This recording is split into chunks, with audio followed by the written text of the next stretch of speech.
Ce sujet-là, qui permet à chaque fois de créer de la division, de ne pas regarder ce que sont les choix gouvernementaux successifs et qui créent des inégalités. Donc, regardons plutôt l'immigré, plutôt que les choix politiques qui sont faits et qui créent des inégalités, qui fait que les classes populaires sont dans la galère. On en a l'habitude. C'est comme ça à peu près tout le temps. Donc, l'AME, elle a déjà été réformée plusieurs fois. D'ailleurs, elle coûtait il y a 15 ans, et ça fait 400 millions. Oui, parce que... On est à plus du double aujourd'hui. Il y a 330 000 bénéficiaires. Elle évolue aussi avec d'autres dépenses de santé touchées par l'ensemble des citoyens.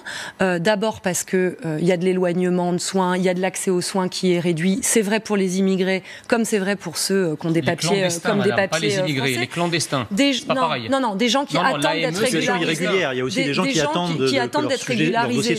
Oui, ce ne sont pas des clandestins, ils ont des papiers déposés en préfecture. Non, vous avez tort. Papiers déposés en préfecture. Vous avez tort. L'AME est réservée aux clandestins. Il faut prouver que vous êtes en situation irrégulière pour en profiter. Excusez-moi, je termine juste. Allez-y, Elsa Faucillon, et après on continue à distribuer la parole. 0,5% des dépenses de la sécurité sociale, 0,5%. Remettons les choses à leur place, parce que si ça prend un mois de discussion, il faut permettre de dire ce que ça représente.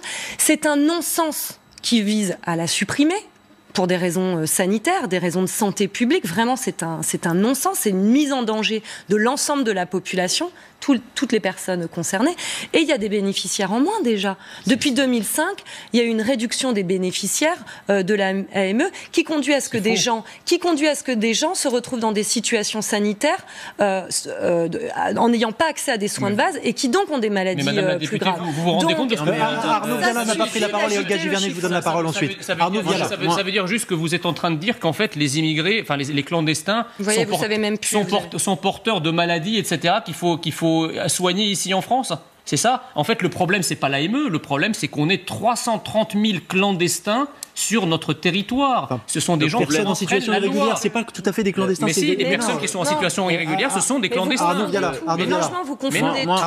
Il y a un manque de précision assez évident, et je sais pourquoi il est fait. Il est fait pour servir un discours de division. Pas du tout. Mais vous habitez où, madame ? S'il vous plaît. À Gennevilliers. Jean Messia, Elsa Faucillon, donnons la parole à Arnaud.